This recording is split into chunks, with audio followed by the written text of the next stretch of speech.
I'm Mrs. Tompkins. I teach a 4-5 combo class at Bonny Elementary, and today I'm going to do a first chapter read aloud from the book No Talking by Andrew Clements.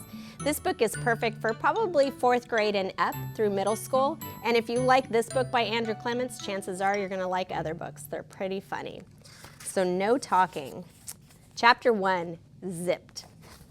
Dave Parker was in the middle of his 4th hour of not talking. He was also in the middle of his social studies class on a Monday morning in the middle of November. And Laketon Elementary School was in the middle of a medium-sized town in the middle of New Jersey.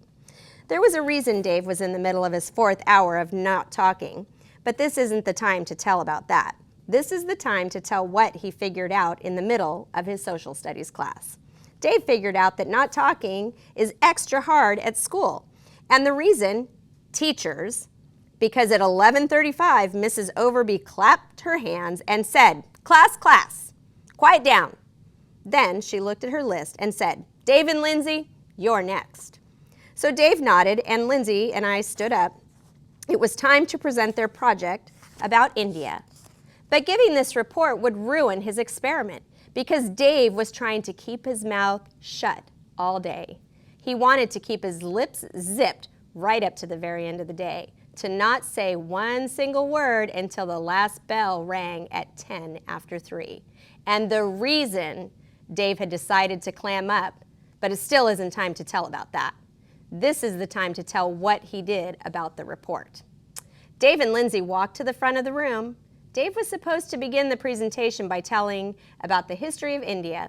He looked down at his index cards, looked up at Mrs. Overby, looked out at the class, and opened his mouth. But he didn't talk. He coughed. Dave coughed for about 10 seconds. Then he wiped his mouth, looked at his index cards again, looked at Mrs. Overby again, looked at the class again, opened his mouth again, and coughed some more. He coughed and coughed and coughed and coughed until his face was bright red and he was all bent over. Lindsay stood there feeling helpless. Dave hadn't told her about his experiment, so all she could do was watch and listen to his horrible coughing. Lindsay's opinion of Dave had never been high, and it sank lower by the second. Mrs. Overby thought she knew what was happening with Dave. She had seen this before, kids who got so nervous that they made themselves sick rather than talk in front of the class. It surprised her because Dave wasn't shy at all. Ever. In fact, none of this year's 5th graders were the least bit shy or nervous about talking, ever. But the teacher took pity and she said, "You'd better go get some water. You can give your report later." Lindsay gave Dave a disguised look and went back to her desk. Dave nodded at Mrs. Overby, coughed a few more times for good measure, and hurried out of the room.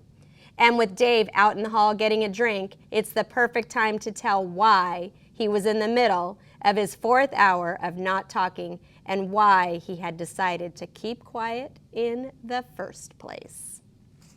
So if you want to find out why he is not talking, girls versus boys, read this book, No Talking by Andrew Clements.